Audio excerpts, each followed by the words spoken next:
Oh yeah, welcome back to Joystick Maverick. Hey everybody, it's episode 42. Oh man, I'm so glad you guys saw my message about unmuting yourself. I am the only known person, I think, on this show to constantly be muted for the first several minutes. Don't try to fake me out, Dom. I already see your brain.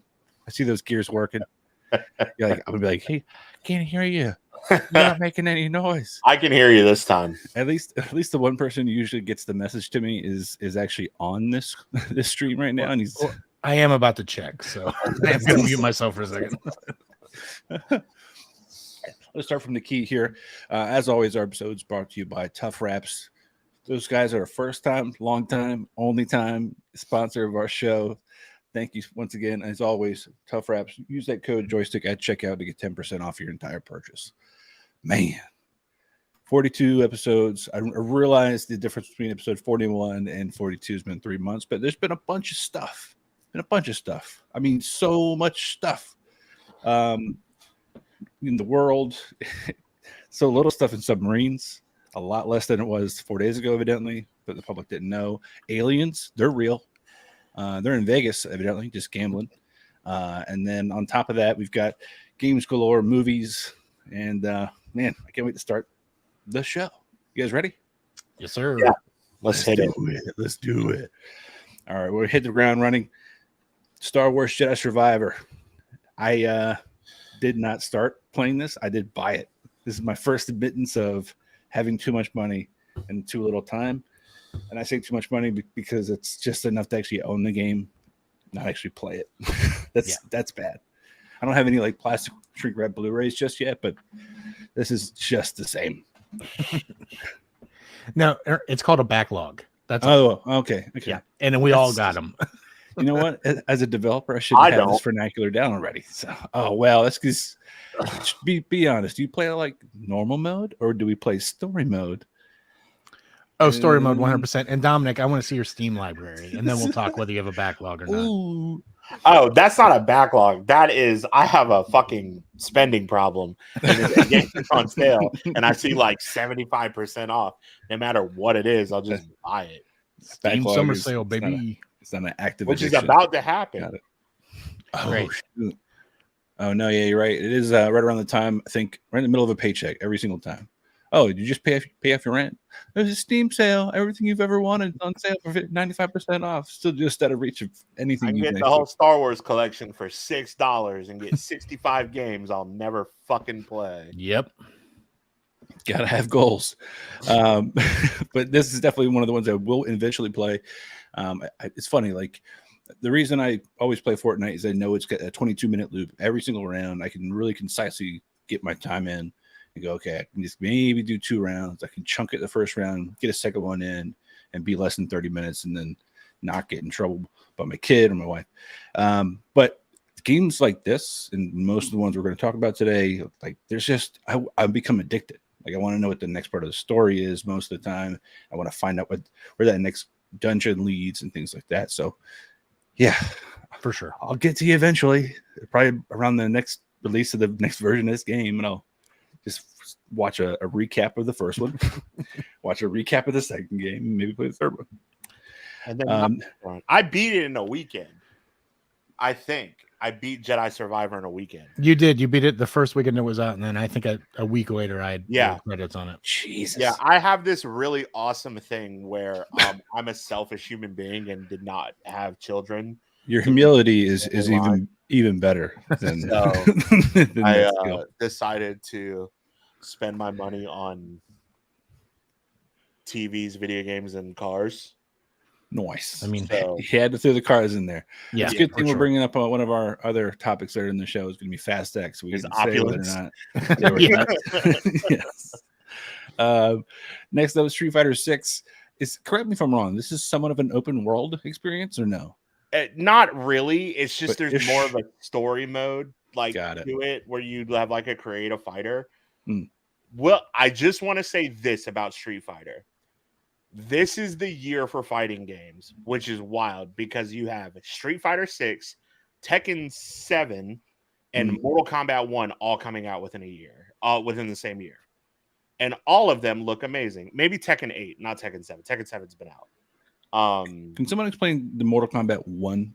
to me. Yeah, so it's. Are we iPhoning it or what? It's kind of they're rebooting the whole thing. So at the end of the last Mortal Kombat, Liu Kang becomes Raiden essentially and becomes the Elder God for Earthrealm. Nice. So they're kind of rebooting everything and having him as the Elder God in the new story. It looks good. Street Fighter 6 is fucking awesome from what I've seen. I haven't gotten it yet, but it looks really good. So one of the things I did here was that you can actually change pretty much every feature about your custom character, whether, I mean, genders be damned. Like you can have a jaw, out as long as Pinocchio's nose kind of thing. Then I don't know why I have this immediate instinct to create an elderly woman character and just beat this shit out of just like Betty White doing fucking Shoryuken. Like as high and as brittle as I can make her voice as she's striking would be amazing. Yeah. Miss your grandma, R.I.P. But no, I definitely I would. Oh my god, can you name your character?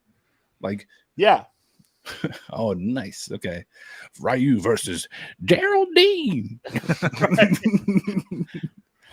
What was that? What's that racist bitch? What is her name? Oh, I know what you used all the butter. Paula Dean. Oh.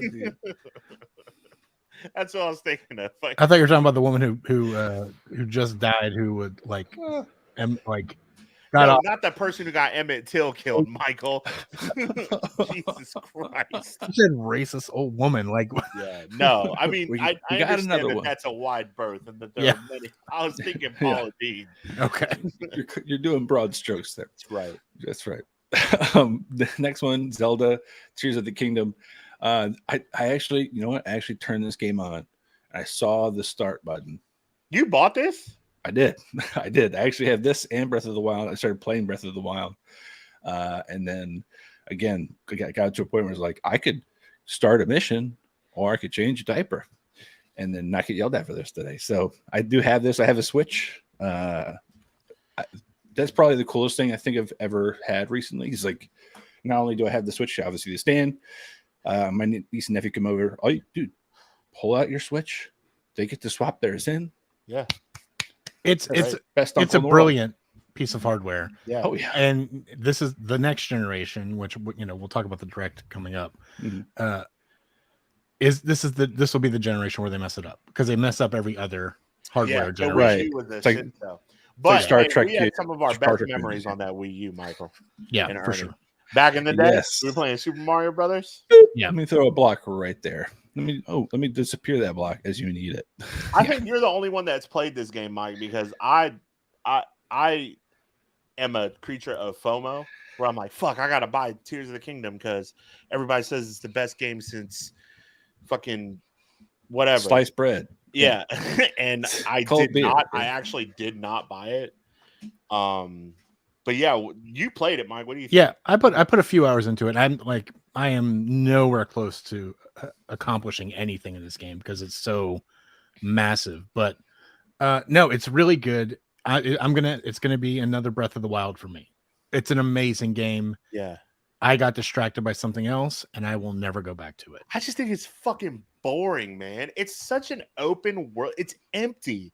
There ain't shit in the world. And let me tell you the one thing I hate about this game. Okay, here we go. Let me remove this. Pointing with his whole hand. He's pointing with his whole hand. Doing the knife hand.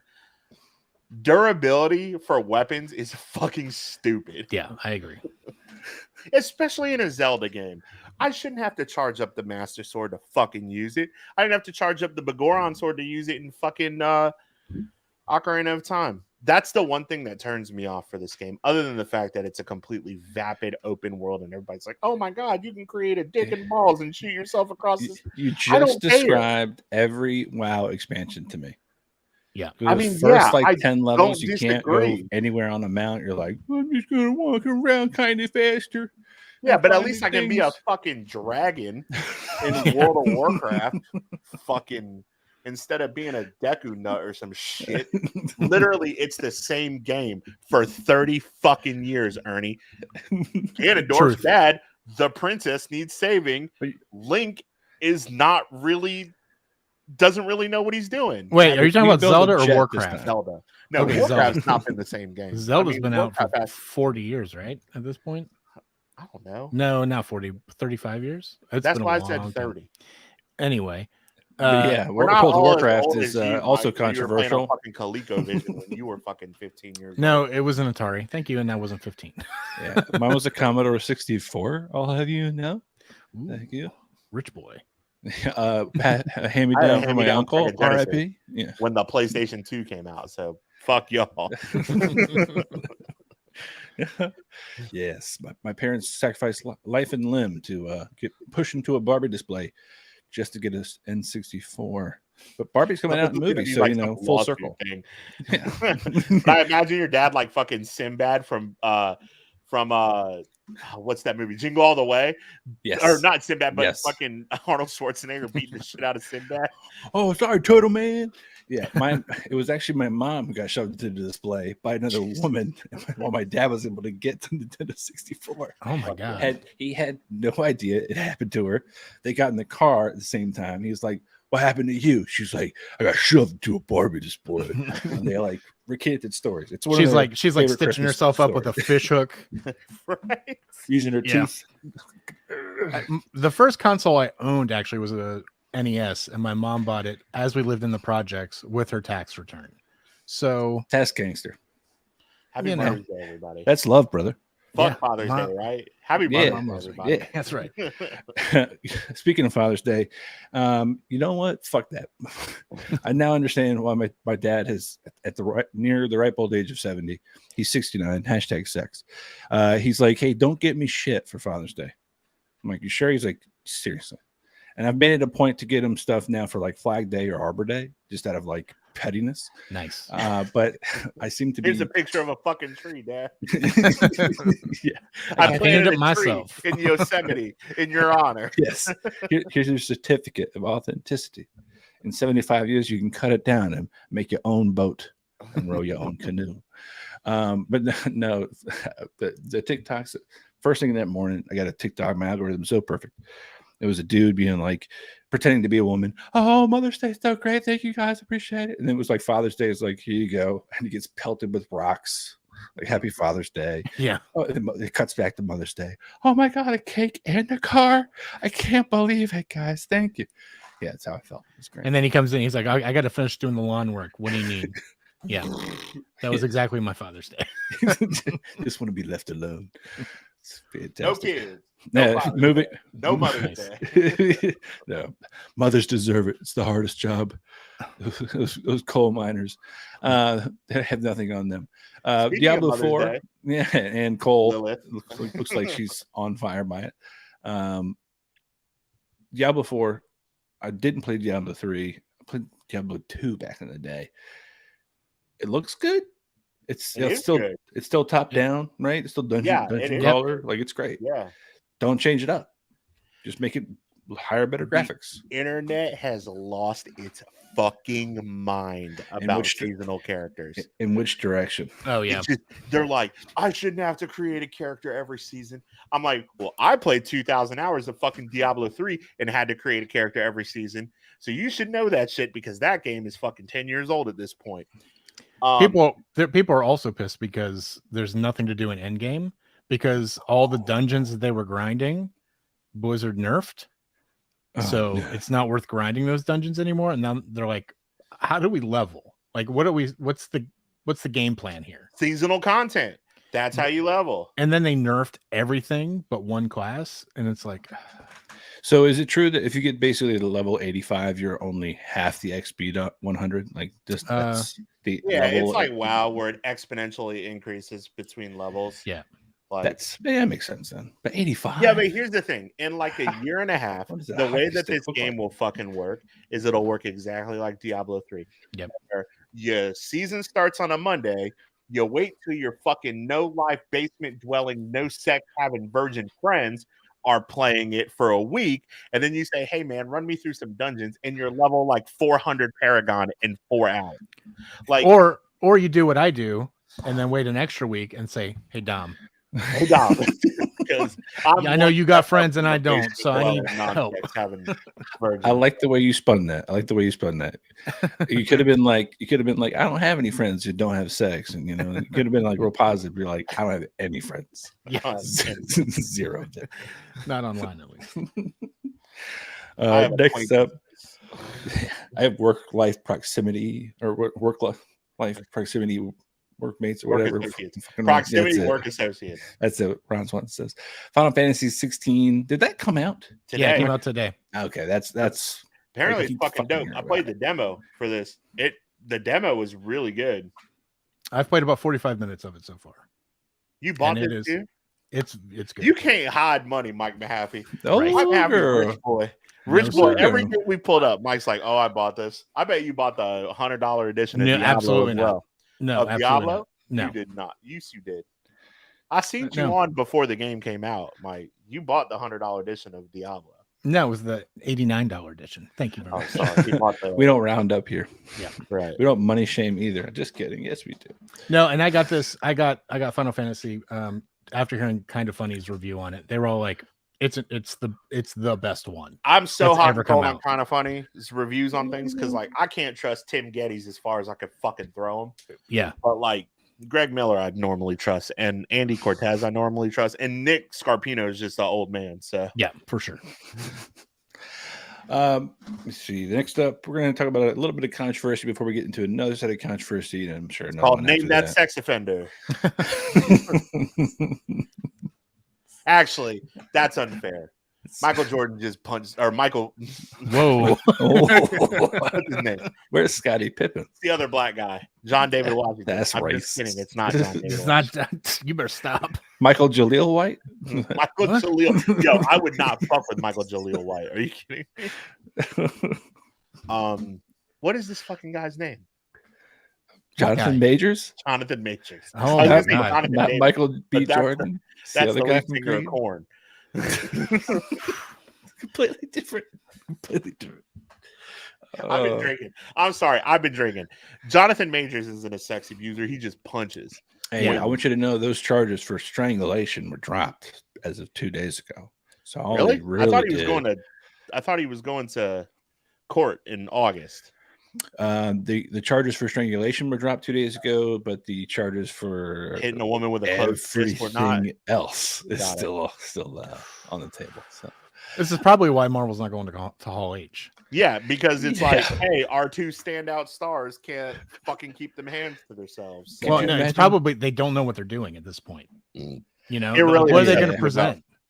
They're going to get there and be like, "Excuse me, can you tell me why in the episode of Just Kidding?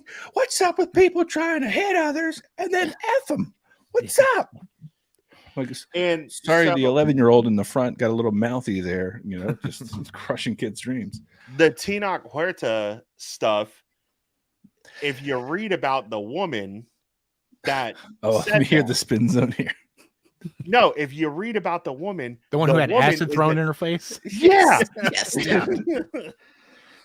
Whether he did it or not, the man is fucked. Are you kidding me? That's like, I'm such a bad person.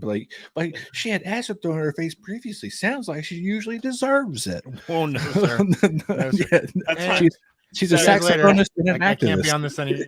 Yeah, it's like what's that?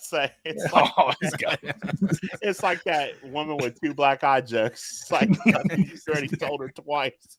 It's fucked up. Try not to laugh. Try not to laugh. This is not funny. This is not funny. Moving on. Moving on. Violence is not funny. Hands are not for hurting.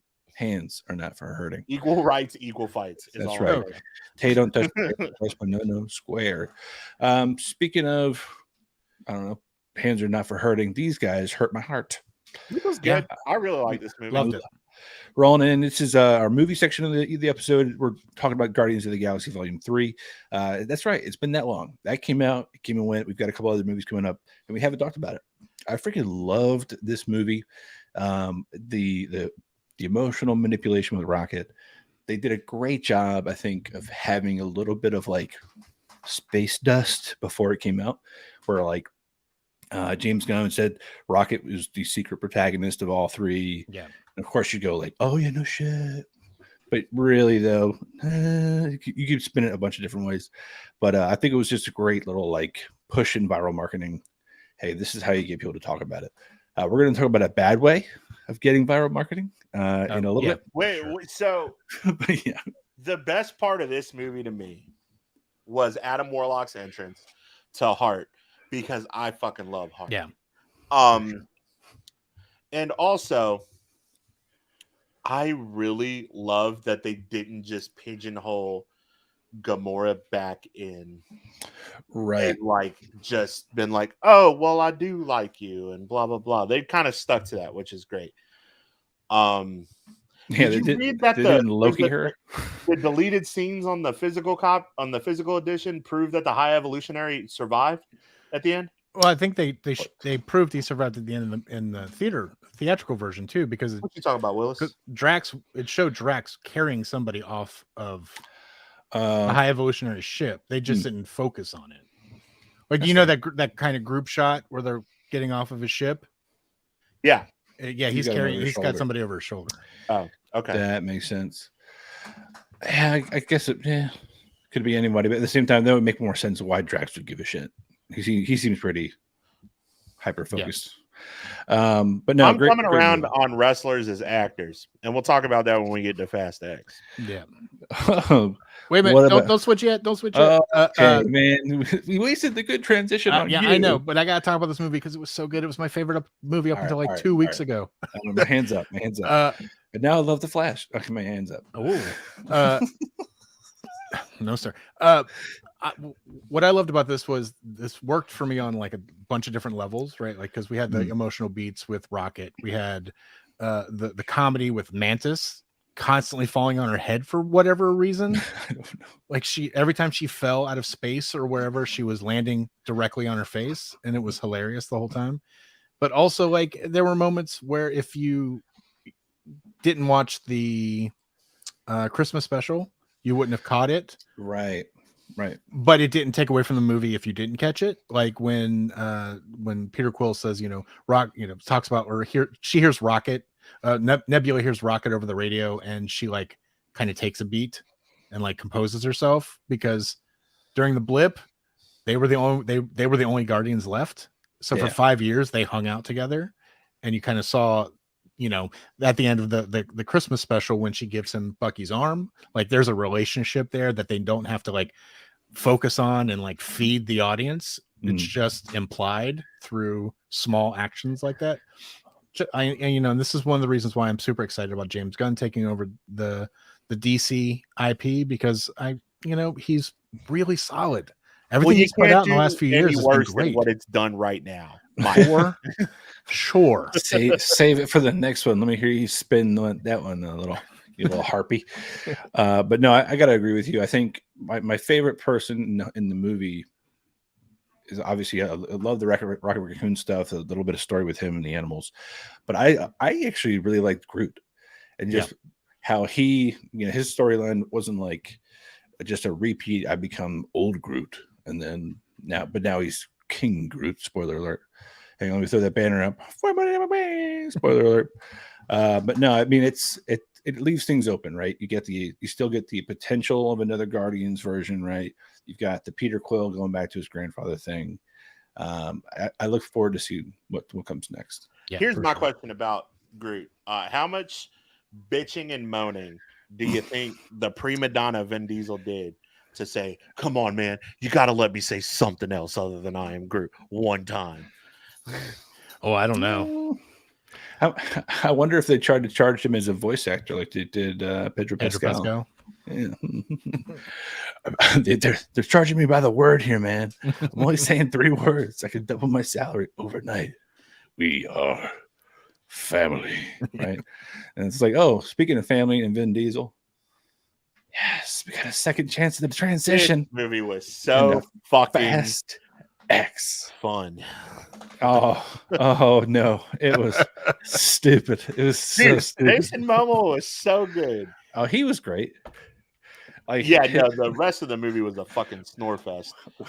There's this one stupid clip I got him online of just jumping off of one tower onto the sand into a car, and he's like, "Here we go," and I'm just like, this is peak cinema. This is it.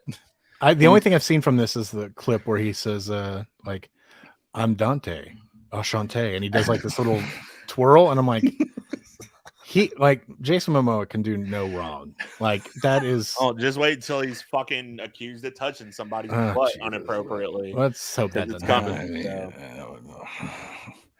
I mean, yeah, the movie was ridiculous. I mean, look at the cast. Okay, I'm not going to say, well, you know what, F it. I'll say I'm glad one character is definitely dead because it never made sense. What do you mean? What do you mean who? Spoiler. 3, 2, 1.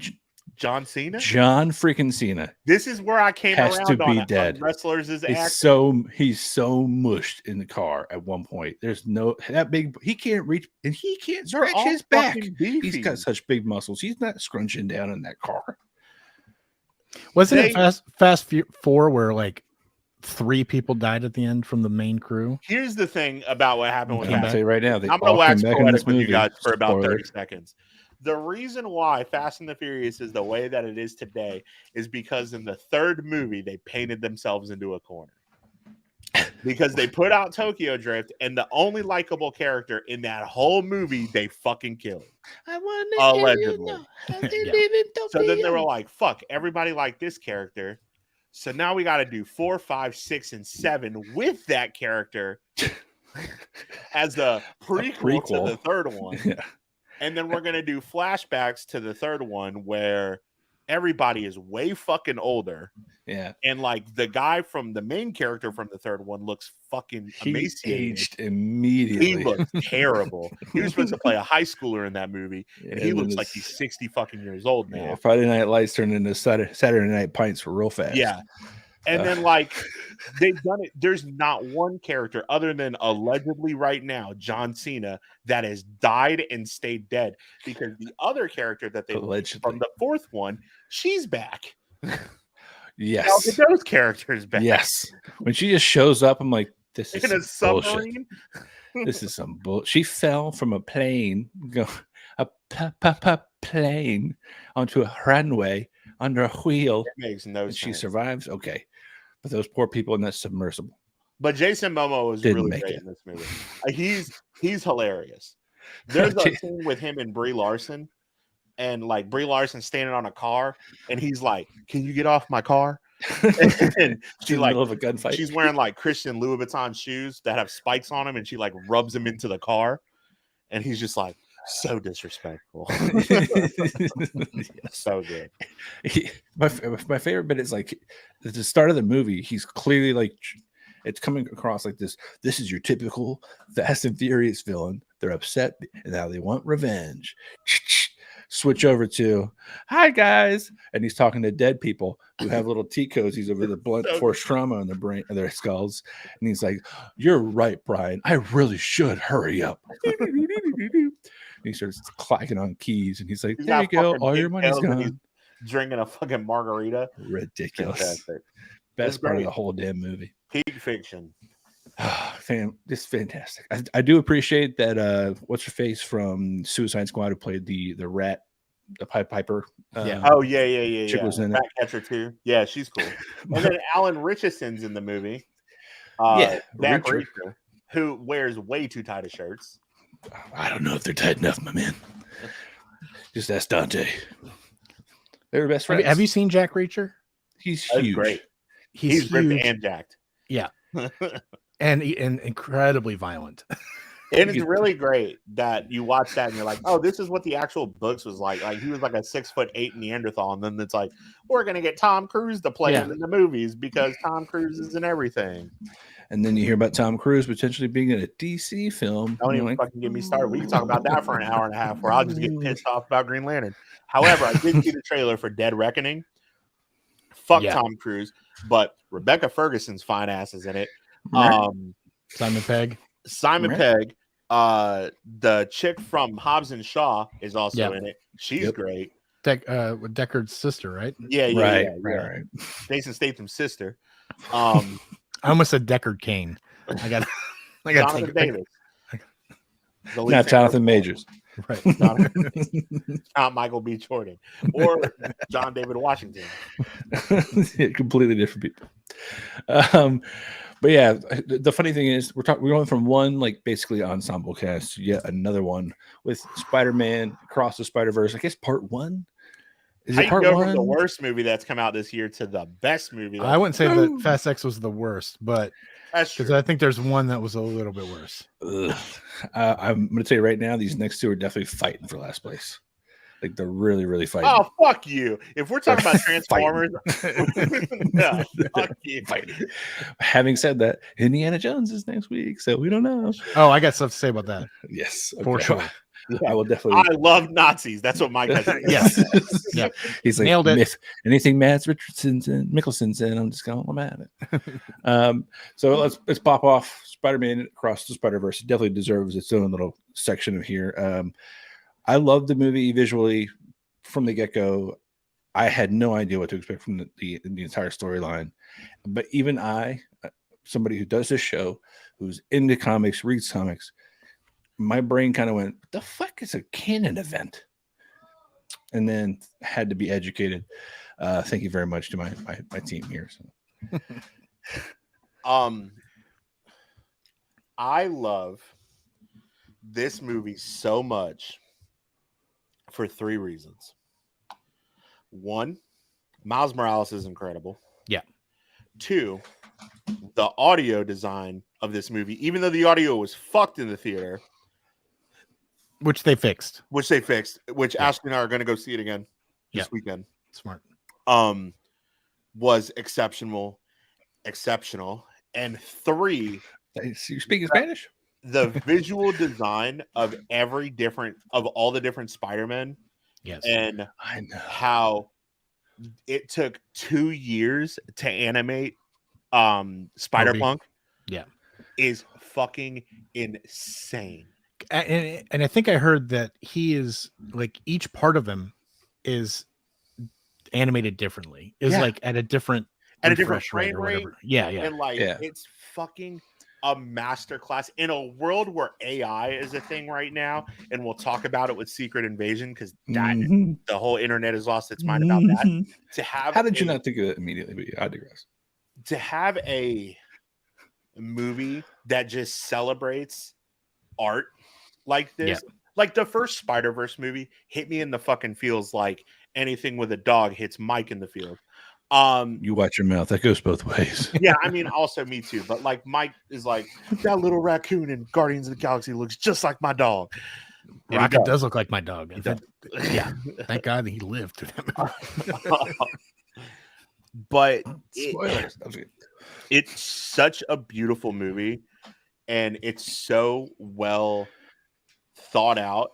And I totally forgot until the last 15 seconds of that movie that it was fucking part 1. Yeah. And I'm the asshole in the theater that's like, it's been about 2.5 hours. I wonder if they're going to be able to wrap this up in the next, 30 minutes. And I look over and like everything's crescendoing and fucking Gwen's on the drums and shit. And I'm like, fuck, it's part 1. And then the credits roll. So you said something about like how it's laid out. From the beginning, from the first movie, you can tell that they had this whole thing planned, right? Why? Like the 42 on the spider glitching, Miles aura when Peter Parker finds him is Prowler colors and then switches the Spider-Man colors. Oh, you're like me. Yeah, nuts. What I really loved about the movie was Hobie, because I share sort of his anti-capitalism, anti-establishment ideals. Anti-capitalism, but every brand new game that just came out. Yeah, I am a hypocrite. Establishment. He wants them for free. So, to his point, I heard it. But I love. So I don't know if this is going to work out, but I kind of was speculating that Hobie knew, like everybody knew what was going to happen with Miles. Everybody knew that Jefferson was going to die. Right, like that was the idea. That was his canon event. I feel like Hobie was waiting for Miles because he knew that Miles was the only one that he was the first anomaly, so he was the only one that could cause the kind of chaos that would break the establishment that was going on with the web that Miguel had described. Who? Miguel. Okay.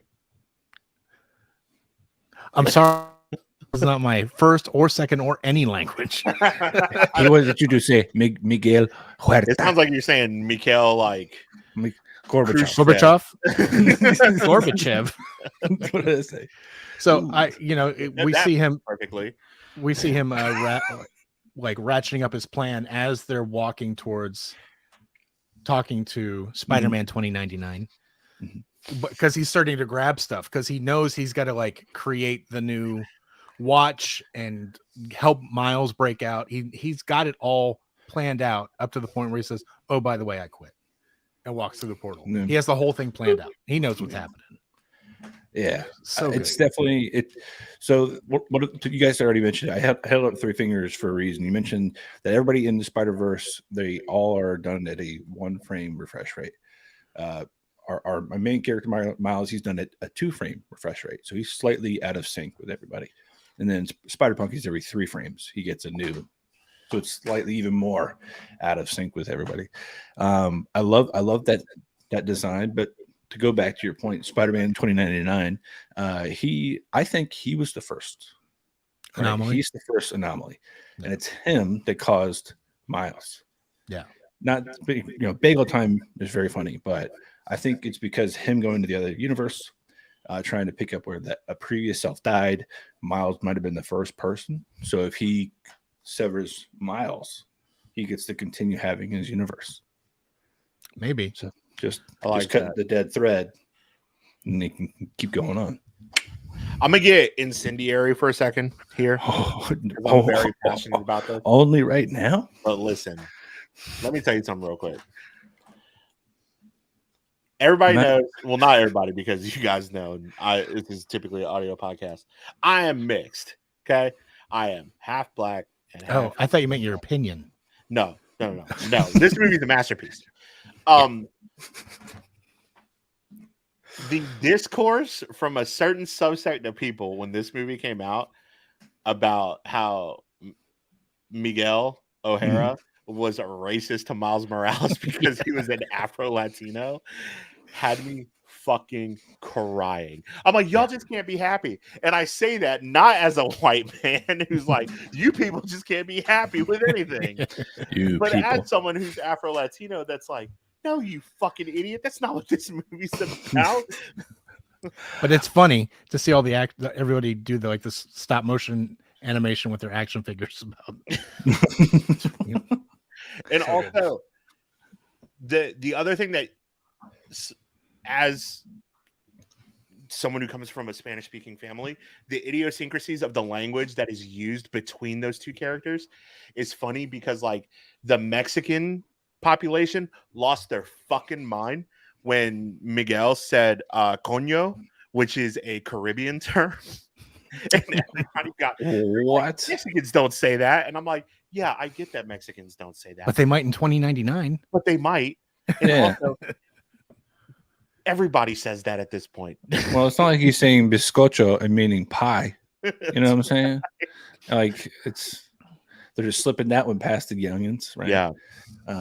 I love that movie though. So I think the last thing I want to say is that first of all, it's incredible.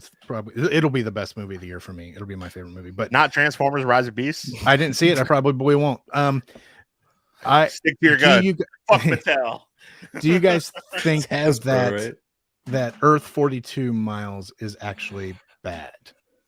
Do you think he's going to be the bad guy, or do you think he's essentially the Spider-Man of that, even though he doesn't have the Spider-Man powers? I've seen an interview with one of the creators of the film, and I'll have my opinion after Dom. Oh. Yes. I think he's going to be the villain of the movie. And I think it's because of the fact that he does not have Jefferson there for most of his life to guide him. I think that there will be some kind of moment that happens between Miles and Miles that will kind of like change him a bit. but I think that he will be the main antagonist for most of the movie. Interesting. The only reason I would think he would be good is we had that glimmer of hope that his uncle was good. You know, even though he was the prowler in the first one and a bad guy, he still had. Because you bad guy doesn't make you bad guy, right? Right. So I have a feeling that it's going to like close the door on that story where he's actually the uncle's actually a good guy. Anyway, go ahead, Ernie. So the interview I saw, they were asking why Evil Miles has braids. They're like, why was that a choice? And the creator was like, first off, it's not Evil Miles. He's not evil. He's grown up in a universe with no Spider-Man and lives in a universe that's basically sculpted by villainy and scum. He's a Miles of his environment. Yeah. He's like, so he's not evil. The dark Miles Morales. Right. He's not evil, but that's why I'm like, okay, I could see that being where, the beginning of the film or part 3, that they are once again against each other. They had this come to Jesus moment. My biggest thing for part 3 is once they have this kind of like mutual understanding, we're not assholes. High five. Right. Then it goes to, let's get back to your universe. And I think Miles will lose his mom as opposed to losing his dad. Oh no. They better not kill Rio Morales. I say that because they spent a fuck ton amount of time in the second movie to anchor Miles to her. Yeah, they did. True. That's true. That's where they're gonna snap you. That's where they're gonna bend and break you. He's gonna have a. You find out that Rio Morales' real name is Gwen Stacy, and you're like, "Oh no, she has to die." Speaking of Gwen, what do you think of her homeworld? That was nuts. The way they portrayed that visually. Motion by color. The watercolor. Oh my god, beautiful. That is also another point of contention for the Black community is that Miles is in love with a snow bunny. That's what they call white women. They address that in the film though. Jefferson and they're both like, no, not that white girl. Get that trophy. Let's talk about the 2 best movies of the year. Yes, let's leave it off. Rise of Beast, which stomped on everything I loved as a child. So do we want to give any background to that? Like, I don't know about you, but from like my mental state as a kid at that age, I was like, oh, this is just the same show, but now they're doing it different.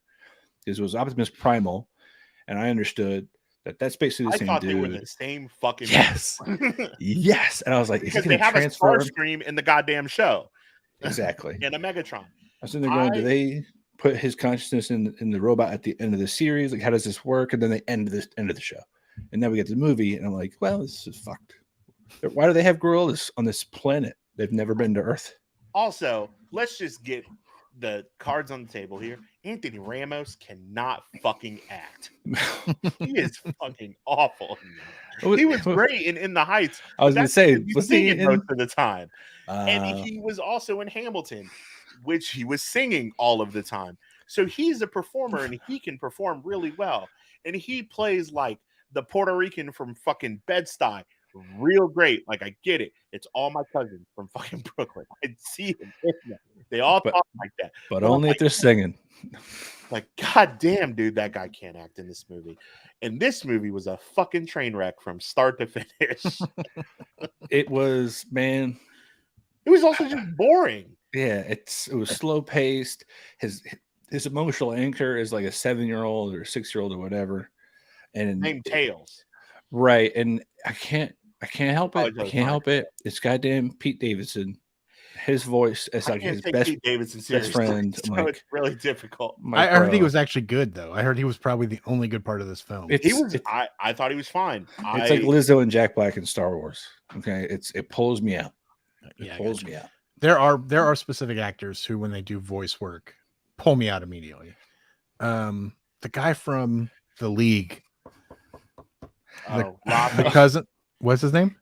Rafi from The League. He was also in Brooklyn Nine-Nine. He's in Brooklyn John Wick 4. Yeah. TikTok, Mr. Wick. He was one of the voices in oh my god, I'm losing names. That Nick Kroll show.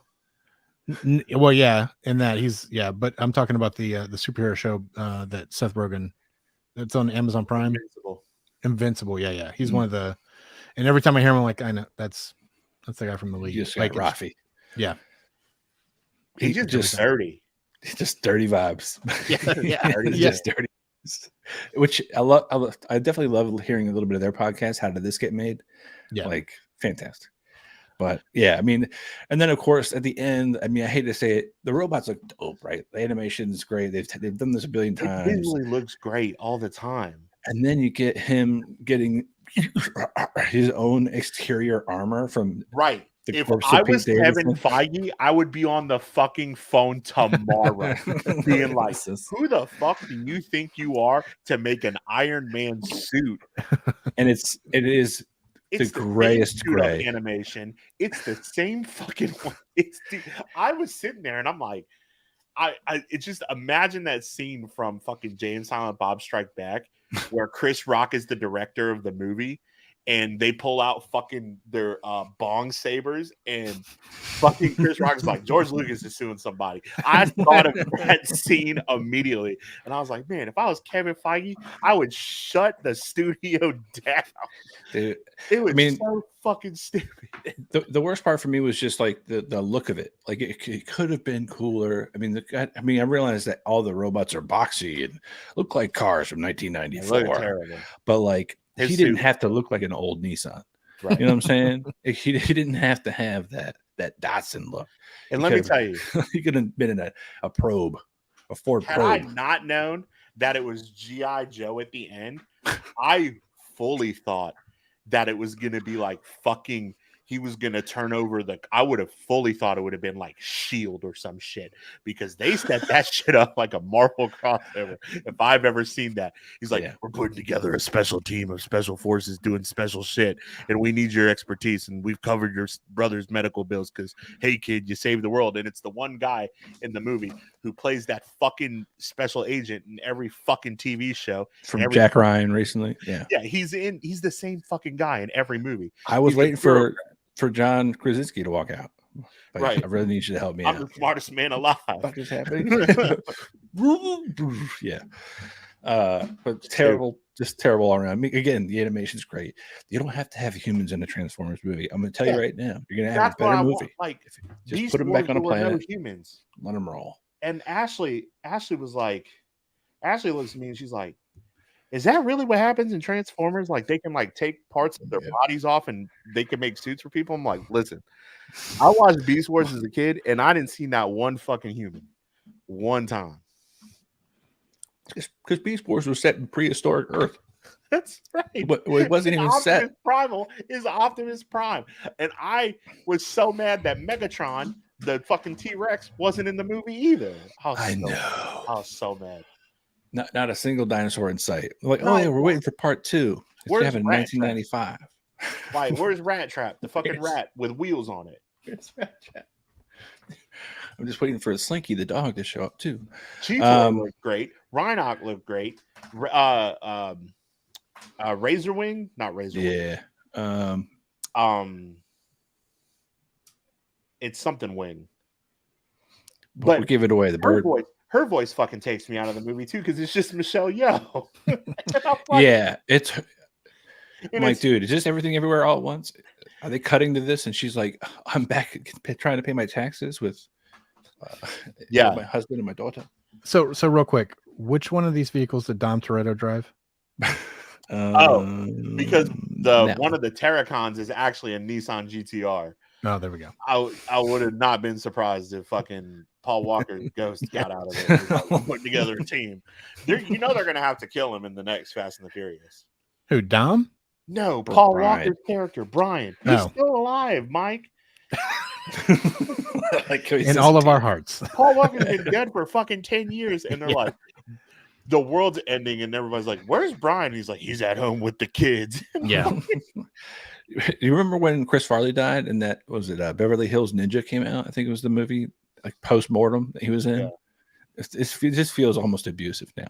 It does. Like, come on. Speaking of abusive cameos, let's talk about the last movie, which is a bunch of shit show. Oh my god. Yes, I chose this picture on purpose because it looks like he's somewhat shameful, but his eyes are like, I'm actually really pissed off about being caught.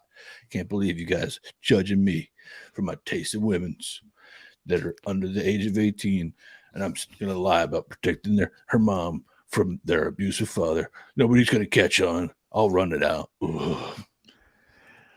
Who wants to go if first? Anybody who didn't know, we're talking about Ezra Miller, who is the titular star of the movie The Flash, which is based on the popular comic book by DC Comics, Flashpoint, which, according to the movie, had nothing to fucking do with Flashpoint other than the fact that Barry's trying to save his mom.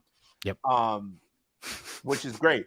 So let's talk about Which this is movie great. because I am expert on this movie. Well, before we start, like none of us,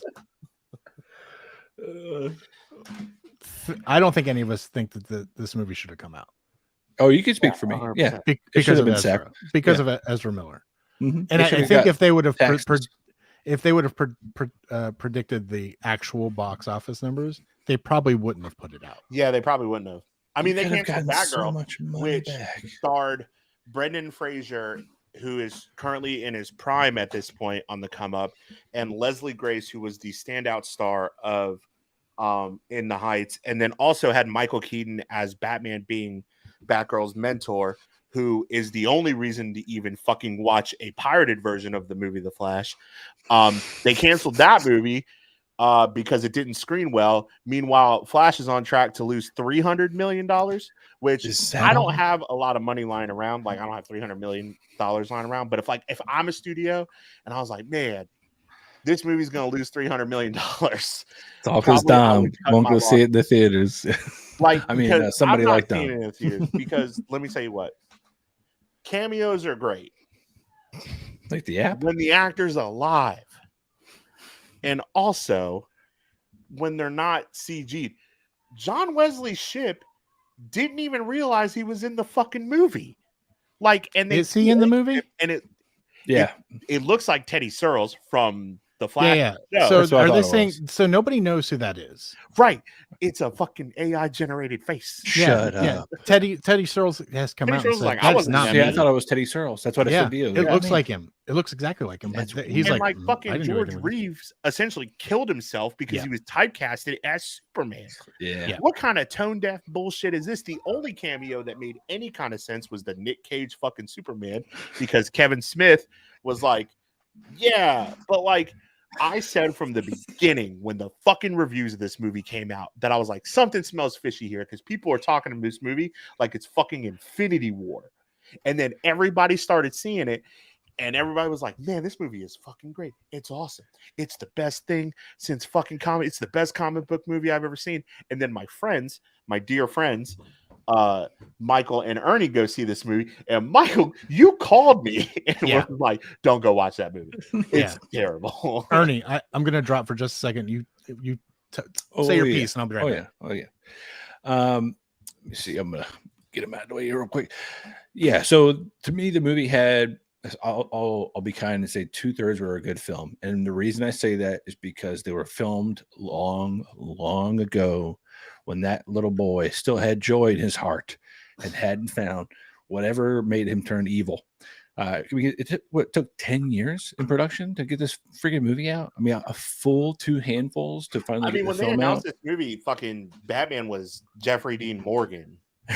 Yeah. Because it was Thomas Wayne. So, like, imagine the amount of rewrites and all that kind of stuff. I'm not trying to be, a bleeding heart for it, but I think I can see the seams for what they are. I mean, shit. Michael Keaton's hair, his hair changes color at least 4 times throughout the film. In chronological sequence. He'll have bright white hair, dark hair, slightly grayish. I mean, they couldn't keep that up, let alone keep up just the general cutscenes, the kind of wishy-washy story, the last third itself, the CGI. Don't come out and say the CGI is bad because we're seeing it through the Flash's eyes. That's bullshit. And we've seen a good CGI of Christopher Reeves, and it was in Man of Steel. You saw it for 2 or 3 frames, and that was it. I don't need to see him CGI'd again. Period. That was my favorite rhetoric for the movie. was so bad. Andy Muschietti coming out and being like, "Oh, the CGI was bad because the Flash fucking season shitty CGI, and that's what you're trying to see is like through the Flash." He sees in PlayStation 2 graphics. Yes, exactly. It's the bandwidth of time. Yeah. It's not a really good bandwidth. And I love the idea of like the Chrono Globe or whatever, where it seems to me to be like I'm sure you've seen the cranked old look. It's moving pictures, but it's just the same horse little frames moving at a fast enough rate so it looks like the horse is jumping, but it didn't come across like that because it was such minutia in each circular frame of change, and maybe as it sped up you're supposed to get that, but yeah, just stupid all around. And then as somebody who like has ADD and just loves random shit happening all the time, that was aggressive. Like aggressive when younger Barry gets his powers and older Barry doesn't have him anymore, and he's just like trying to stop him from doing dumb shit. And it's like, yeah, I don't want to watch a toddler the size of a man be fast. And then I don't want to see Jamie Lannister get his pizza stolen from the same toddler and then see the toddler naked in the middle of the street. What? Within 15 seconds. What the fuck are you talking about? Is that in the movie? Yeah. Brother. Yes. I didn't realize it was Jamie Lannister, but yeah. Yeah. I have no idea why he's in there. I have no idea. I'm like, is he going to be Mr. Cold or whatever, Captain Cold? Like, I have no clue. But I'll let you give your thoughts on this, but I just want to say one thing. The amount of shit that Man of Steel got because Superman killed Zod and John Kent killed himself or like stood in the fucking tornado to protect his son. To protect his son. And Beautiful. the amount of praise that this movie got is mind-blowing. Because to me, Man of Steel, of all of the DC movies that have come out during the Zack Snyder era, Man of Steel is a complete film start to finish. It doesn't feel like a bunch of jumbled bullshit together, because Batman vs. Superman most certainly did. Justice League, even the Snyder cut, felt jumbled together. Mm-hmm. Man of Steel felt like a complete fucking film. Wonder Woman, same thing. Yeah, I mean, that was dick to tip, no real gender specific terrible villain analogy there for Wonder Woman. But beginning for the DC stuff is that they keep picking shitty members of the Rogues Gallery. Like the Green Lantern movie should never, the main villain should never be fucking Peter Sarsgaard's character. Yeah, it should have been Parallax from the beginning, or Parallax, who was the entity that was captured, which on Oa, if I remember correctly, which is why they were vulnerable to the color yellow, which is the dumbest comic book bullshit I've ever heard. Oh no, yield but sign. That was the in story canon for that. Make Emerald Twilight. Yeah, sure. Just do it one time for me. No, I to your point, Dom, I think we've might have crossed over into a universe where we've peered beyond the veil of actually we pay a lot of these review people to just be kind. Like, oh, we lift the embargo early so that they can vocally pretend to like something for just long enough to make you go. That's crazy. I wasn't fooled by their tricks. Nah. White devil witchcraft. Nah. I had my boys looking out for me that paid money to go see this movie. I paid matinee prices. I'm going to throw that out there. That's good. I went at 11 a.m. I paid full price, but I only sat with 7 other people who at the end, one of them audibly said, why the fuck is that guy in there? Who the fuck he's like, yeah, Barry's right. Who the fuck are you? He's like, out of all the Batman, we chose Clooney? Nah. Listen. Clooney? Michael Schumacher, Batman, and Robin. Michael Schumacher is an F1 racer. I cannot get my name straight tonight. That guy was like, it would have been better if you put Will Arnett in there. Goddamn voice of Lego Batman. Oh, that would have been great. He's like, I would have loved that. I was giggling so hard. He was like, guess we couldn't afford Christian fucking Bale. Goddamn, Robert Pattinson couldn't even show up. There was speculation that the studio spent months trying to get Christian Bale to come in to do that. Christian Bale, And he was probably like, no, bro. No, Christian Bale's like, fuck y'all. I'm not doing that shit. Because After what just happened with Thor Ragnarok, Thor Love and Thunder, I'm not fucking doing this superhero shit ever again. Apparently at CinemaCon, it got to the point where like Bruce puts his foot on the ground getting out of the car, and then the movie cut. Like they didn't show who got out of the car at CinemaCon. They should have done that. So that's why people are like, well, maybe they were trying to get somebody that was a more famous Batman to watch. Why didn't they just do the fucking Shazam thing and just make it torso? Cut the head off. So real quick, my thoughts on the movie. There were some good parts to it. I will say that the story was, in my opinion, the intent of the movie, the story of Barry and his mom was really good. The scene at the end where Barry has to essentially undo what he did. I am spoiling it. You're not gonna watch it.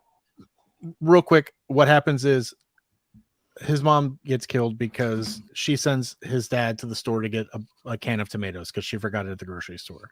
He goes back in time, puts the can of tomatoes in her cart, and bounces. Right. So at the end of the movie, he has to go back, take the can out of the basket, and put it back. So she, so the whole thing happens again.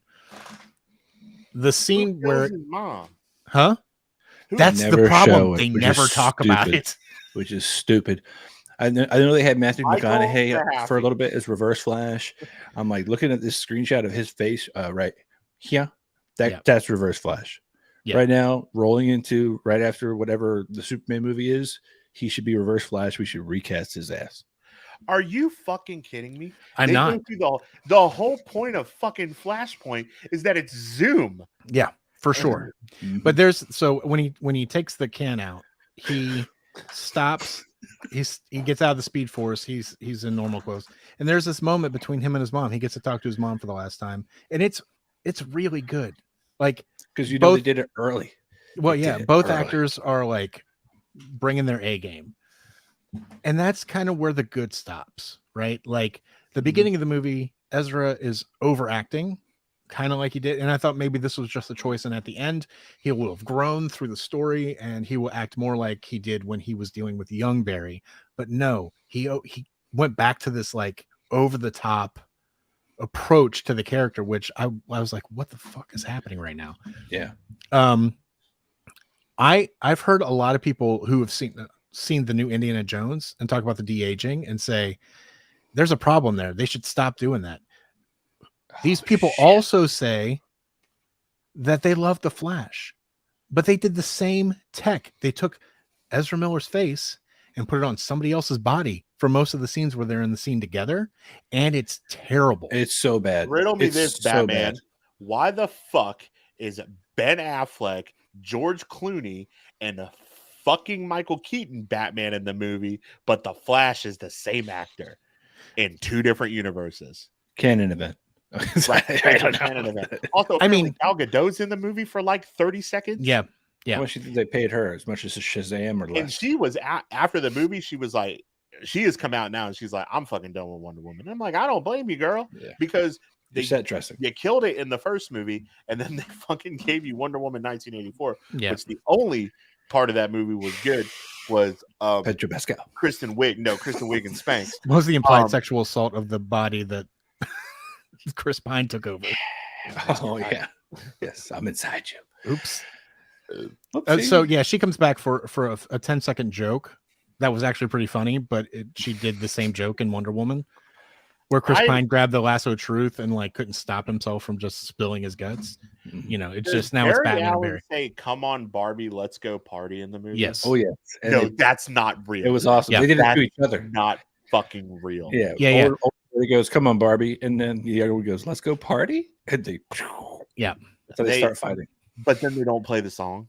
No. Oh, see, that's But it was still the credits. See, there's a cut somewhere where that song is overlaid them fighting, and I would have loved that moment. Insane. Michael Keaton, incredible. Of course, he is incredible. Michael Keaton is great in every fucking movie he is in. Yeah, the movie, any movie he's in that sucks is not because of him. He has always been incredible. From Mr. Mom, hacks his ass off, all the way up to Sasha Calais. amazing. Yeah, I want her to be Supergirl. That's the biggest victim here. Amazing.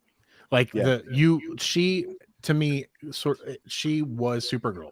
Like that anger. Superman is all about hope and like lifting people up and being the ideal for the human race. Supergirl is like, nah, fucking bitter as shit. Yeah, she saw the destruction of Krypton, so of course she's bitter. Mm-hmm. She's angry, and like she confronts Zod, and you feel that anger. You see why she wants him dead. So she was amazing. And when it comes to the cut of this movie that's just Michael Keaton probably can't come out because of tax reasons. Yeah. But I think my biggest gripe with it, and it's not as superficial as just saying the CG was bad. The decision was made to make large chunks of this movie digital, like created digital assets, and they were poor. It's not just like, oh, Ezra Miller's face floated as they were pasting it on another body every once in a while. That's nitpicking. I'm talking large 20 minutes of this movie is in a CG environment that looks terrible, and I can't take it seriously.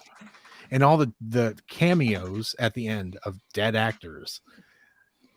Why wouldn't they just take video footage of these actors? I'm sure they have reels of footage of Christopher Reeve doing alternate takes, doing other things that didn't make the movie. George Reeves doing things for the show. Like, I'm sure they have all this video footage, and they were like, nah. Now we're gonna build fully digital people, which is that's real smart. Warner Brothers is batting 1,000 right now with all brother. If you go watch, obviously it's gonna be hard to pitch anything from DC. Watch the last season of Titans, and just if for nothing else, then to watch the multiversal view. That's what I was gonna say. Fucking Titans did it better, and it was. Is it good? It's great. Better than this. Yeah, it's better than this. And I was like, you even see Beast Boy from Teen Titans in the background. It's like, hey, what's up, guys? And I'm like, that's hilarious. Yeah. The cartoon, he finally knows. It's just like Miles Morales seeing, oh, I'm a white guy in the real world. That's crazy. Like so I love that. I mean, that's so much better. But all right, so at the end of the day, 5 out of 5 stars. Go see this for movie. sure. But like for me, like Michael Keaton was my first Batman. That was one of the first movies I saw in the theater, so the nostalgia hit for me. You're old, we get it. Yeah. And my first movie in theater, it was a drive-through, and I was 3. Nice. Not to call you. Yeah, that's okay. And Flash was one of the first comics I ever collected, so I love the Flash too. And to see them together they had so much potential, and then just fucking sucked. See, I love how you feel like that. That's how I felt about Ryan Reynolds' Green Lantern. Yeah, and I was a Green Lantern apologist. Yeah, I was like, it's not that bad, guys. Hector Hammond it'll get better. Yeah, I mean, I definitely. I mean, I'll bring us to a close. I appreciate the points of view from all three of you guys. One person started out, I'm not going to watch it. F that. So angry, so angry and bitter already. I was going to watch it for the nostalgia. And Mahaffey, you definitely wrapped it up in kind of a nice bow. It gave you a little bit of something, but nobody on this podcast, I think, was left fully satisfied. No, I got worked up for no reason. I'm going to the strip club. You know what I'm saying? This reminds me of the Al Pacino speech from Devil's Advocate. Look, but don't touch. And we didn't even touch on the baby shower, which we won't talk about, but so many people are like, that scene was incredible. That scene was straight garbage. That scene was trash. A baby shower. We're not going to talk about it. The beginning baby shower or the credits? Because I actually hated the credits more than the first. Well, yeah, where the baby's in the microwave. Yeah. He saves it. Man, I don't want to talk about it. I'm gonna watch this movie when it's on HBO Max. Yeah, and I'm fucked. I mean, tomorrow because it's gonna be dead in the theater. Yeah. I hated the first part. Of course, immediately I see babies. And I'm like, fuck you. Like it's like if a dog dies in this movie, a baby dies, an old man cries, or my girl somehow gets blipped in the back on the TV, I'm gonna start weeping immediately. Yeah. Where's his glasses? His glasses. The end credit. I'll just say this: there's a dog involved. Yeah, and I'm like, I swear to fucking God, I know what happens. but it's a dog involved. It's hilarious. It's slow. This is fun. It's a blatant ripoff of Guardians of the Galaxy Volume 2 with Groot in the foreground and all the heroes in the background saving the day. Yeah. So pissed off. Second, if you're going to choose an OK Go song from the same exact album, you choose White Knuckles. Yeah. Because it's literally got dogs in the music video. Yeah. You don't choose This Too Shall Pass because that was said verbally by another character minutes before. Go fuck yourself. I completely forgot about Ben Affleck Batman. Incredible. Oh yeah, it's great. But the CG on his cowl and cape was terrible. It looked like his cape was flapping like in a gentle breeze as he was speeding at 70 miles per hour down the highway. Last two things. You just triggered me. You triggered me. Last two things. Michael Keaton kicking normal speed Barry's ass to the beat of Chicago's 25 or 6 to 4. Yeah. Awesome. He can do no wrong. Jason Momoa.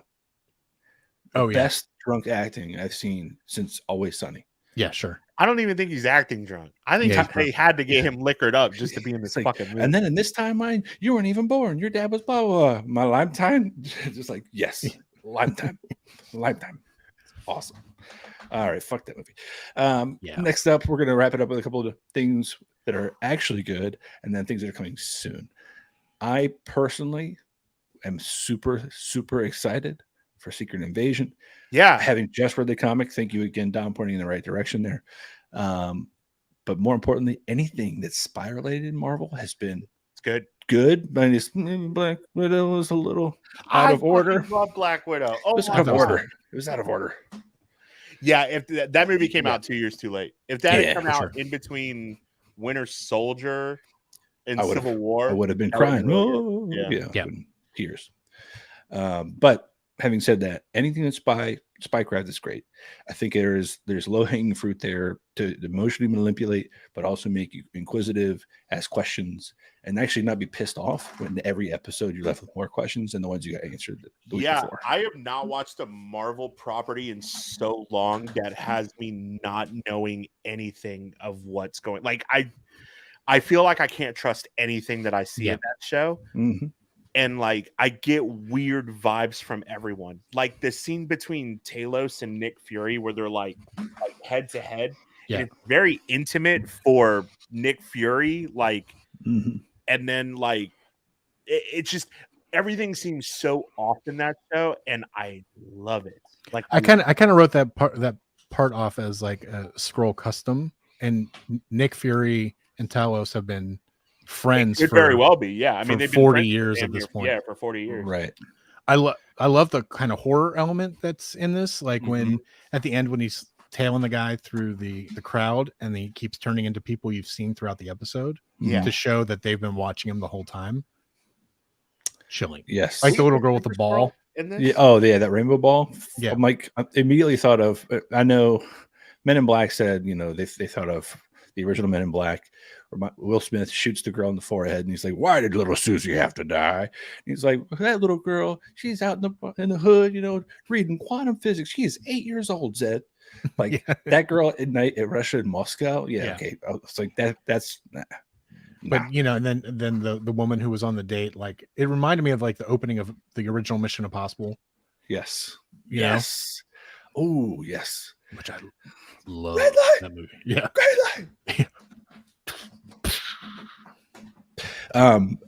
Sorry, give me chills. No, I love that bit. I think I again, like this reviewing this show or bringing this show up week to week is going to be problematic because I'm going to have so many like stupid like tin hat theories. That's the fun part. And my theory is going to always be right now that Soren is not dead. Did you see her die? I didn't see her die. Nope. We're told she's dead.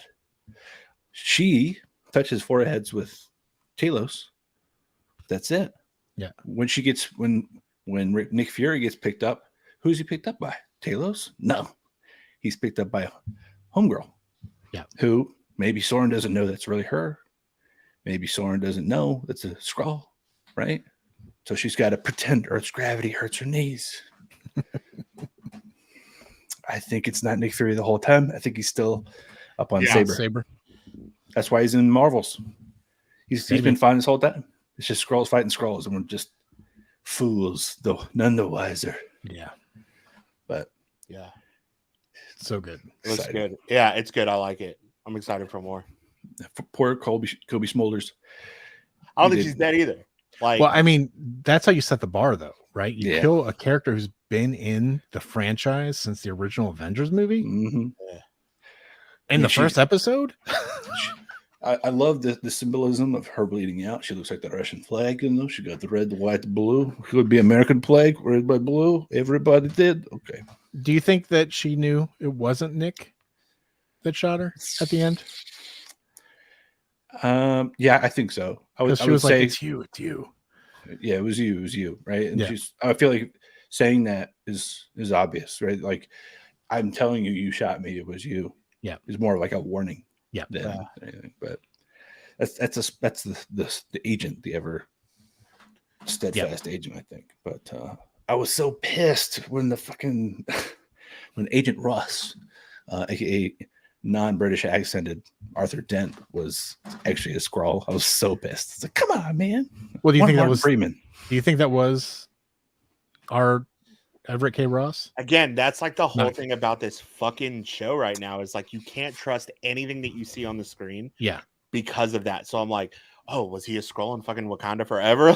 Like, nah, I wouldn't think so, given Wakanda's like always 3 steps ahead, right? Like they're the super Nick Fury's. Like Nick Fury's 3 steps ahead. Wakanda's like 10 steps ahead. Like we know he is alien. Get him out of Wakanda.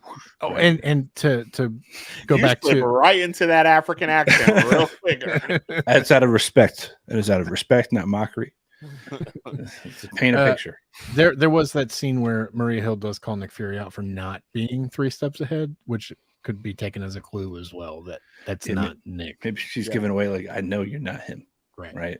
And I think that's again spycraft, like because they know that Nick just walked into MI6's office and threw a camera on there, and anybody could have done that to them at any time. Yeah. So they have to assume everything is being watched. And if that's not true, well then great. We're just better spies than the writers at Marvel. Whatever. Screw you. You suck. But to wrap things out, we can go back to things that are coming up, because I think we need an inside correspondent, an in-depth investigator at these apps. Oh my god. I got one problem with this movie. Is his name Russell Crowe? No. Oh yeah. First of all, stop making Russell Crowe, like you said. Stop making him father figures. Yeah. And giving him weird accents. I watched The Pope's Exorcist, and he has a weird accent in that movie. Is it good? Like, huh? No, is it good? You're not fucking watching that. It was fun. It was fun, dude. I do. I kind of want to watch it. I watched it. It was great. But like, I mean, yeah, El Kukui, fuck it. Who gives a shit? Let's go. I don't know why. Like, why doesn't Craven have an accent? I want him to have an accent. Aaron Taylor Johnson could do an accent. That's what we've seen. Yeah. Also, hot. Man, Jesus fucking Christ. But also hot. But like, I mean, I'm fresh off the high of him being in Bullet Train. And he was so good in Bullet Train as Tangerine and Bullet Train. I want that. Like, I want more of that. You just want them to do like prequels of those two. Oh, I want them to do Tangerine and whatever. Are you with Brian Tyree Henry? Oh my, I love both of them. Yeah, I didn't realize that Brian Tyree Henry was the voice of Jefferson. Yeah. And Across the Spider-Verse, and probably Into the Spider-Verse. He is, yeah. The issue is that this looks like fucking Morbius. It looks like Morbius. It's got the stink of Sony Spider-Man's universe without Spider-Man. What's nice though is that Sony is starting to drop some of these projects. So the Donald Glover one got dropped. Oh, which makes sense because he just needs to be Prowler. Yeah. And fucking whatever the Miles Morales movie comes out. Yeah. And then they dropped the Bad Bunny one yesterday. El Muerto. Oh, yeah. I heard that. They dropped that yesterday. But I mean, you know, here's the thing. He was in Bullet Train as well. That's who? He was the guy, the groom? Yeah, the groom. You're right. Shit. I mean, he can't. He was so fast with that knife. You know, he was also in Narcos in Mexico. That's fair. I haven't seen that one yet, but I've seen the original. it's weird because like again, I love Aaron Taylor Johnson. I want to see him succeed. But I thought you said I want to seed him, and I'm like, dude, that too on the internet. But predators from everywhere. This guy's all about it. Like Kraven, two the hunter. versions of Kraven right now, where the Spider-Man 2 game Kraven looks fucking amazing, and menacing and like big and like scary. And then we're seeing like Aaron Taylor Johnson, which is essentially Morbius 2, but Kraven Heartthrob. He's on the cover of Teen Beat this week. This is faux fur. He wanted you to know. So what kicked this kind of in the Morbius territory for me was this idea that they've just taken Spider-Man's origin story and made it a lion and potentially a rhino. Like is that going to be everybody's origin story? Well, make you a little superhero real quick. Boop, boop, boop, yeah. Well, it was also Morbius's because it was a bat. Yeah. The bat blood. Yeah. And then Venom's, it was also because it was a symbiote. Yeah. Blood. Wouldn't it be great if that was just like Sony's press release? Running fucking gag. In our universe of Marvel, all blood is tainted. Yeah. It's all about transgender rights, and it's all about there's no genders, there's no species, there's no genus or none of that. We just everybody's everybody, and you're yourself. The Vulture movie is going to be based off of that viral news clip from like the late 90s of Fabio hitting the bird on the roller coaster. You remember that? You know what roller coaster that was? Was it at Williamsburg? Busch Gardens. Yeah, Busch Gardens Chariot, first day opening ride. Yeah. Bam! Oh, I thought you were going the other way. I rode that 1 week later and was hoping for birds. I was like, I'm gonna sue the shit out of this place. Let it happen. What was that, Dom? I thought you were going the other way. It was like Randy Johnson when he hit a fucking bird with a fish. That's how he becomes the you know he's a photographer now, and his I think his logo is a pigeon. That's fucking like an upside down pigeon, like a dead pigeon. Just exploded. I'm gonna look it up. I thought you were gonna say you were gonna be Danny Rojas and kick that ball right into the ground. Football is dead. The voice of the really racist Transformer in Beast in Rise of Beast.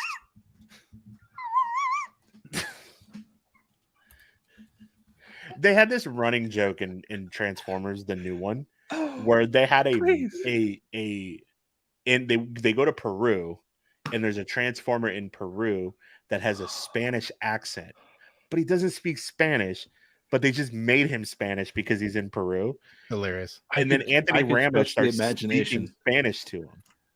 I was like, what are you saying? Yeah, I could stretch the imagination. That was definitely Danny Rojas. It sounds like him. But like in my mind, that's not what I remembered. It took me a minute to brown that out, but immediately my brain's like, just being like interracially racist.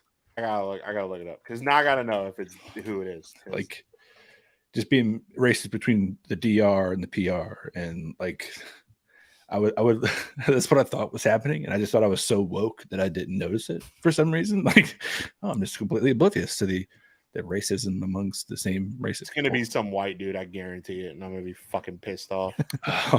Pretending to be Danny Rojas. Yeah. What is his real name? I know it's not Danny Rojas. I should definitely learn it because he was fantastic. Ron Perlman's the voice of Optimus Primal. That makes sense. That makes sense. I can see him doing that. Mr. Krabs, hell yeah. Ernie, I just sent you the logo for Ernie Randy Johnson. It Randy is Johnson fucking Danny Rojas. I knew it. I knew it. Cristo Fernandez. That's the guy. Cristo Fernandez. I looked at Ashley. I was like, "Is that Danny Rojas?" And that bird's not even flying anymore.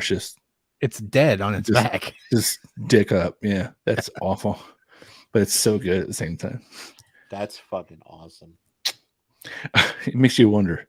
He only takes photos of animals he's hit with a baseball. So this movie looks like shit, but I want to go see it because I like Ernie Taylor Johnson. And I like Russell Crowe with shitty accents, apparently. Yeah, and you never know. It might actually be like Venom isn't good, but it's also not terrible. Passable. Let There Be Carnage was a shit show, but it seems like a lot of these movies get stuck in a specific like range of years that is not modern day. Like the Flash, if the Flash movie would have come out in the 2000s, it would have been great. Yeah. You know? All I could think of with the lion scene and fucking Craven is Ace Ventura. All I could think of that whole trailer is Ace Ventura when nature calls. I don't know why. When he's in the rhino. No, but like the whole fucking shtick of the movie. Yeah. I do. You know what really irks me about that trailer is also the lion, but not in that way. It's because that lion is so yoked. Is a beefy lion. What is up with these lions? Ripped and lions are scary enough. Yeah. Why does he have to also work out 6 days a week? It's a like that's crazy. In a completely different direction. Let's talk Before we get off of coming soon for stuff, I don't think you have the Bear up here. Coming where? Coming soon. Okay. The Bear season 2 came out today. Oh yeah. Go watch it. It has 100% on Rotten Tomatoes right now. Do you think that's a bunch of like hardos? Like, I just love the Bear. I love Italian sandwiches. I watched the first 3 episodes, and I think it's as good as the first season. Is Cousin in it? Oh yeah, absolutely. Yeah, and he's fucking fantastic. He's so good.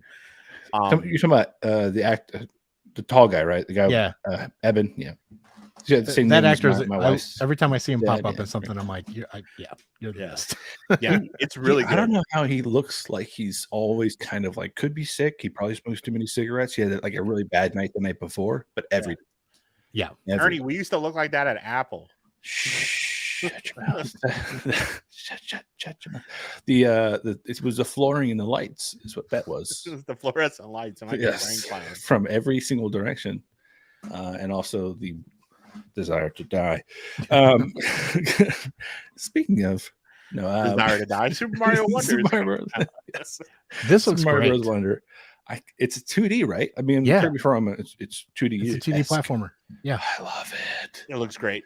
I love it. Everything that Nintendo showed at this direct looked fucking awesome. But they were all remakes and remasters for the most part. And I know there's some online speculation that kind of signals the end of the Switch. Yeah, we're pretty much at the end of the life cycle at this point. I think Tears of the Kingdom is the best they're going to get technically out of a game. Oh, sure, for sure. Switch. Yeah, it's honestly, I say it's frustrating because obviously I just got a Switch, right? That's why I'm frustrated. It's frustrating for me because so did my niece and nephews, and I'm like, damn, they're basically going to be doing this like stretch between, oh, that new one came out on that new platform, but they're going to like retrofit it for the Switch in 6 months. I'm like, yeah, here's your birthday gift. Don't you remember 6 months ago when you wanted it? Yeah.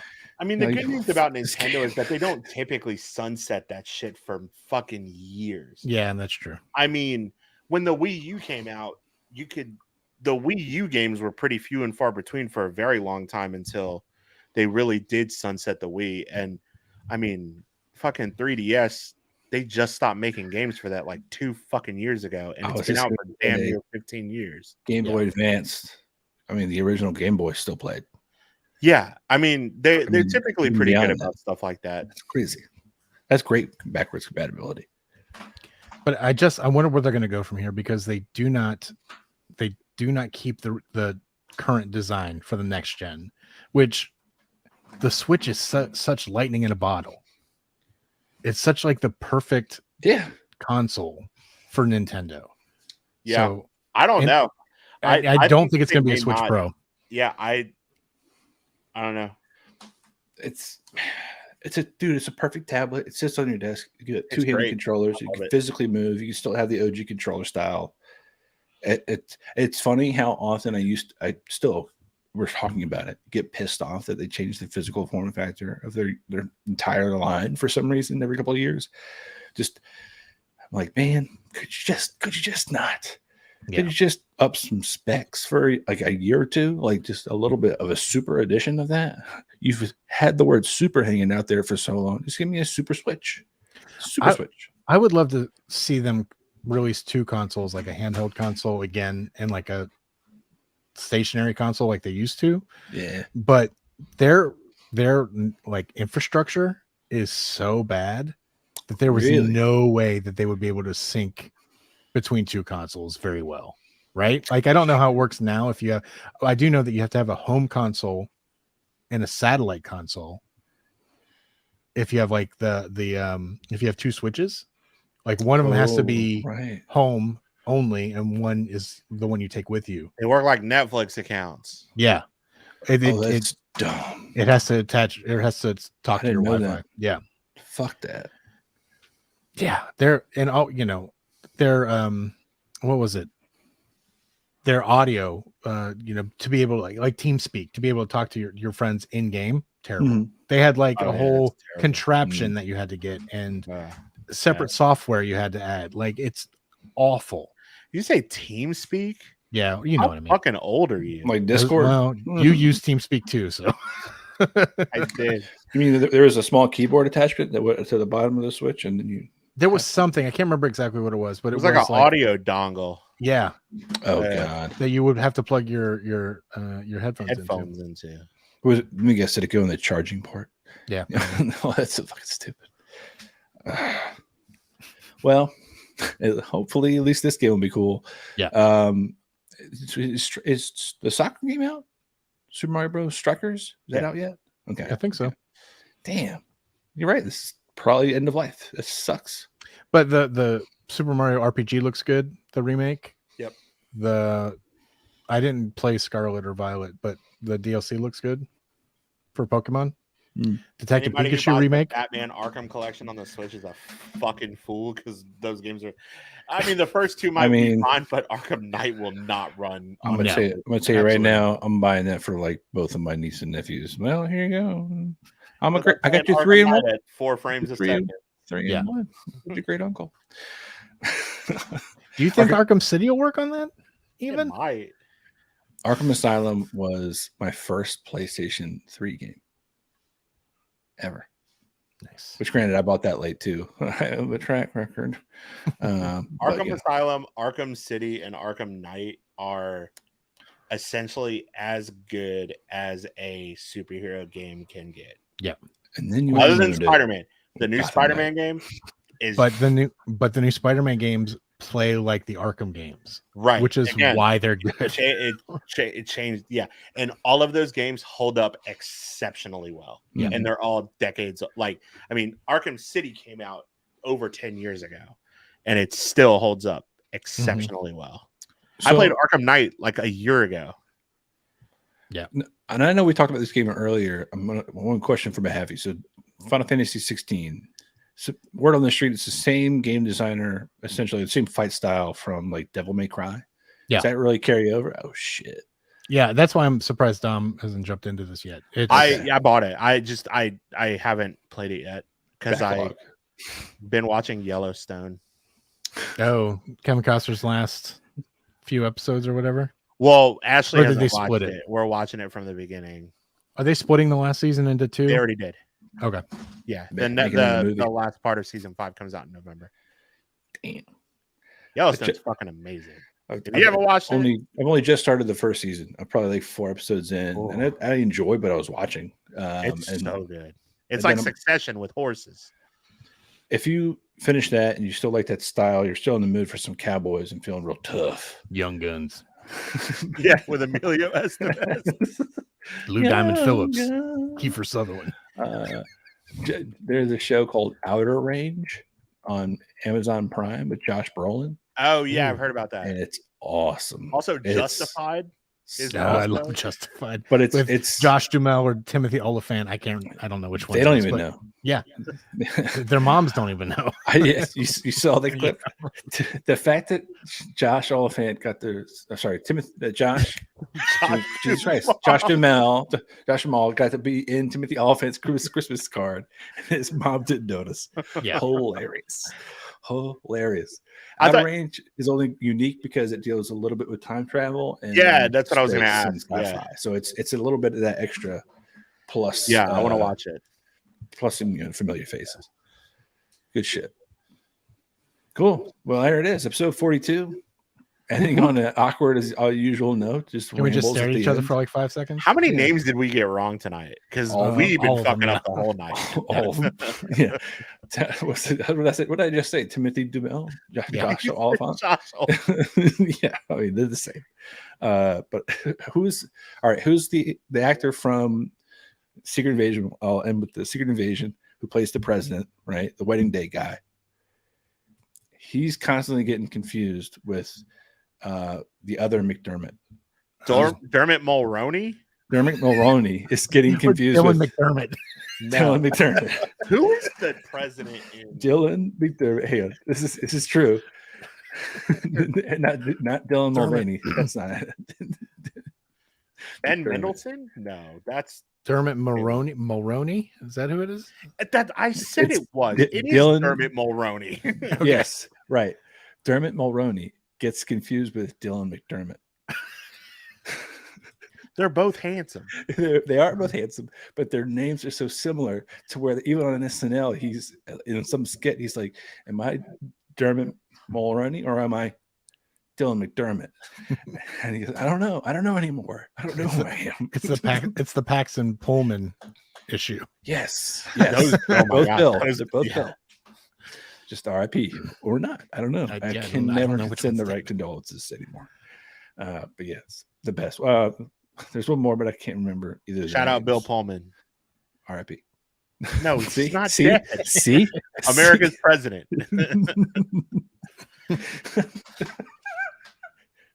I digress. Thank you very much. As always, like, subscribe, comment, whatever. I mean, we can't remember anything anymore, so we're just getting old. Yeah.